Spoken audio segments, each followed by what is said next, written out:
Let's talk prime rib. It's Christmas time's coming up. You sick of that old turkey or old ham? We got a better option for you with some absolutely beautiful prime rib roast right here. This is a really easy cook. It's a fairly fast cook. Doesn't take a whole lot of prep for you. Leaves a lot more time for your friends and family on the holiday. Let's get this thing started.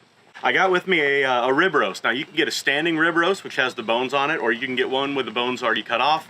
Either way works completely fine. The butcher's already wrapped this one up for me. If yours is not wrapped up, just take some butcher twine, tie it up a little bit. You want that thing to kind of stay round because it's going to want to spread out when it gets on the grill and on the heat. Really easy prep today. I like to do this in a pan to catch all the juice that's going to be coming out of this when we go ahead and season it. But I'm going to start off with some kitchen bouquet. This is just a standard browning seasoning you can get from your grocery store. It acts as a really good slather. It also darkens the meat and makes it appear a little bit more crust on the outside when this thing's all done. Just going to go ahead and hit this with that browning seasoning. A lot of dark color. This also allows you to go ahead and cook this prime rib the way you want it, rather than have to worry about getting that char on the outside. We will get a little bit of a char. This will brown it up. But sometimes when you chase that char, you can overcook the prime rib, and you don't want to end up doing that. So this will avoid that whole process because it'll look charred even if you kind of undershot it a little bit. Just roll it around, get all that color on it. If yours is tied up, just make sure you kind of get your finger underneath that string so you don't have a spot with no color on it. And now we go in with our seasoning. Now you can really do whatever you want with seasoning. I got a mix of salt, pepper, some barbecue butter bomb, and also some smoked paprika, just to add a little bit of color and a little bit of smoke flavor to it. Real simple, but anything that you like for your seasoning for beef is really good. A lot of times I'll use like a Montreal seasoning or just a standard SPG. We're gonna take this up a little bit with that butter bomb and that smoked paprika. Coat it real good. Now this is kind of a big piece of meat, so you don't want to under season it. You can afford to go real heavy on your seasoning. It's not going to hurt anything.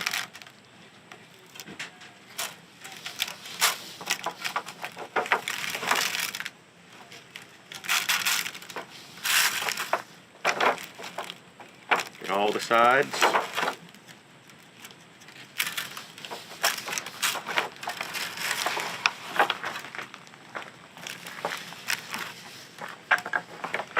All right, that's all there is to the prep. What'd that take? Maybe about a minute?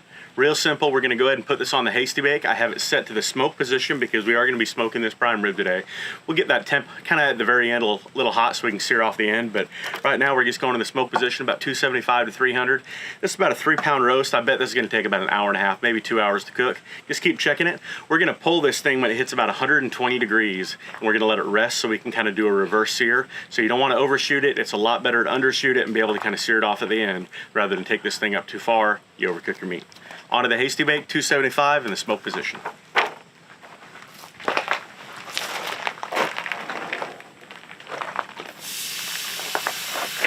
When you put it on the fire, I kind of like to press on it just a little bit, form it up. It likes to hold the shape it goes in to the grill on, so we want to hold that round shape. Put that to bed. Now it's time to hang out with family and friends. Nothing too crazy, nothing too hard. Save a lot of time for the people you love. We'll check on this in a few minutes.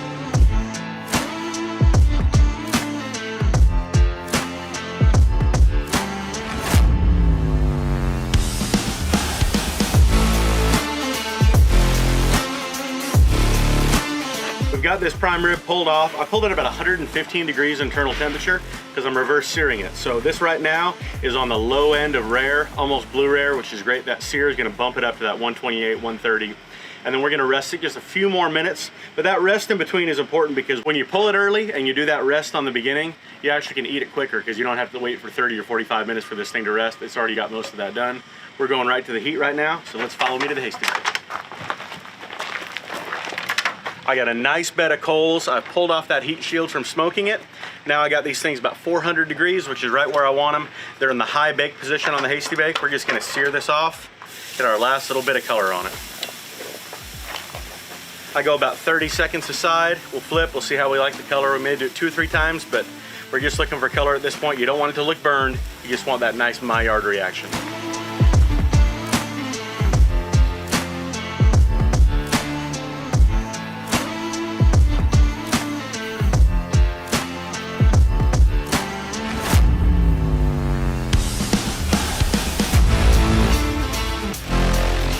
We're there.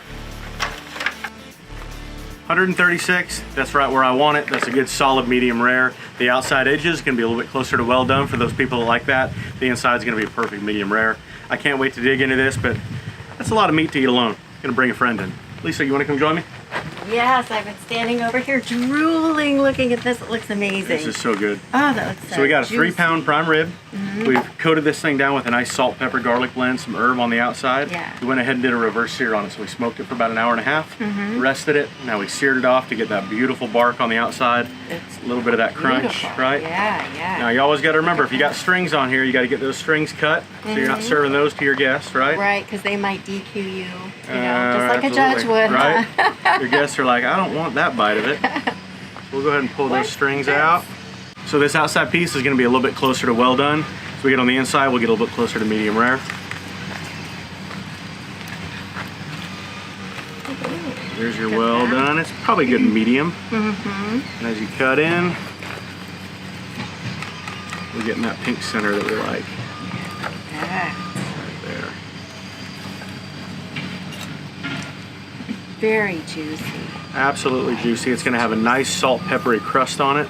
Remember, we seasoned it with that crust in mind because we know that that's a big piece of meat and you can't get the seasoning on the inside. So you want a lot of it on the outside so it kind of lasts through. You can get a little bit of that in every bite. Everybody needs a little bit of the outside in their piece. Right? Right. I don't know about you, but I'm ready to plate that up and try it. I'm ready. Let's do it. That is a mountain of really good looking prime rib in there. It is. I can't wait to dig in. It's gonna have some smokiness. Grab your piece there. Some smokiness, some salt, some pepper. Get a little bit of that au jus in the bottom.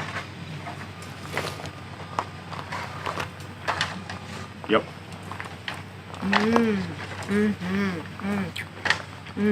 I can taste all those flavors. Oh my goodness, so I'm a little piece of Dig this. in, yeah.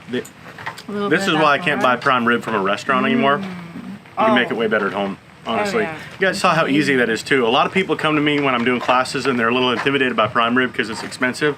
When you prep it like we did, you smoke it like we did, you have a lot of extra wiggle room. Keep mind of your temps. You're gonna get perfect prime rib every single time. Doesn't matter if it's for your holiday, for your tailgate, just for a regular old Saturday afternoon with your family. Try something like that, easy prep, enjoy it. Gotta put it on that Hasty Bake. Thanks for being here, we'll see you guys soon.